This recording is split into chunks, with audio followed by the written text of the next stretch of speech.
Chapter 28. Woe to the crown pride of the drunkards of Ephraim, and to the fading flower of his glorious beauty, which is on the head of the fat valley of those who are overcome with wine. Behold, the Lord has a mighty and strong one, as a tempest of hail, a destroying storm, a tempest of mighty waters overflowing will he cast down to the earth with the hand.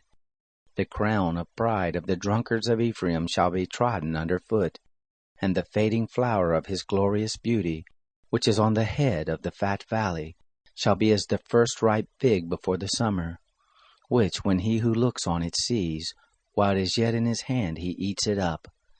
In that day will the Lord of hosts become a crown of glory, and a diadem of beauty to the residue of his people, and a spirit of justice to him who sits in judgment, and strength to those who turn back the battle at the gate. Even these reel with wine, and stagger with strong drink. The priest and the prophet reel with strong drink. They are swallowed up of wine. They stagger with strong drink. They err in vision. They stumble in judgment. For all tables are full of vomit and filthiness, so that there is no place clean.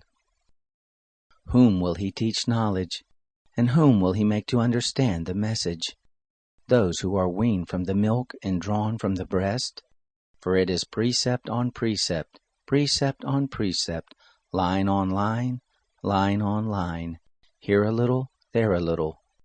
No, but by men of strange lips and with another language will he speak to this people, to whom he said, This is the rest. Give you rest to him who is weary. And this is the refreshing, yet they would not hear.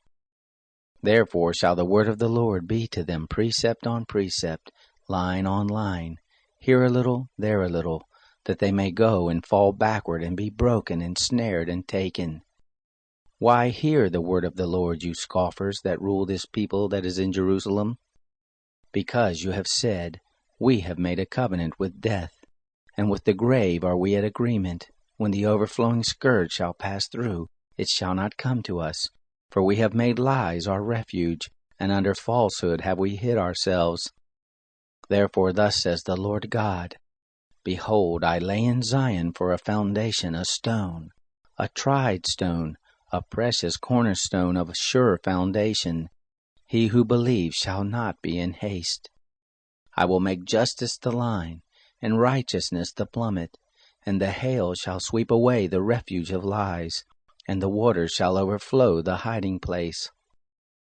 Your covenant with death shall be annulled, and your agreement with the grave shall not stand.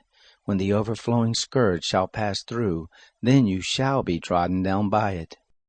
As often as it passes through, it shall take you, for morning by morning shall it pass through, by day and by night, and it shall be nothing but terror to understand the message.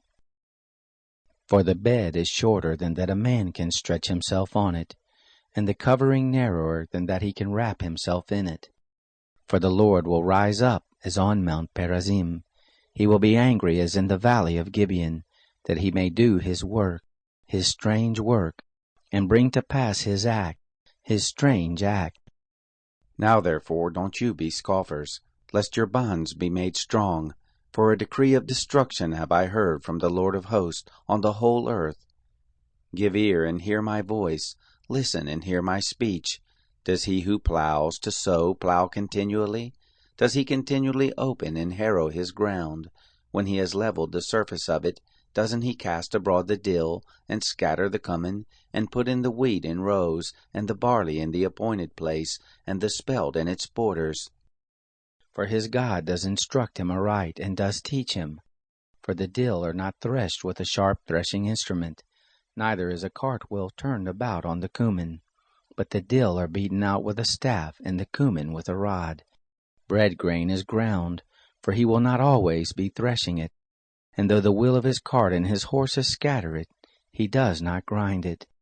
This also comes forth from the Lord of hosts, who is wonderful in counsel, and excellent in wisdom.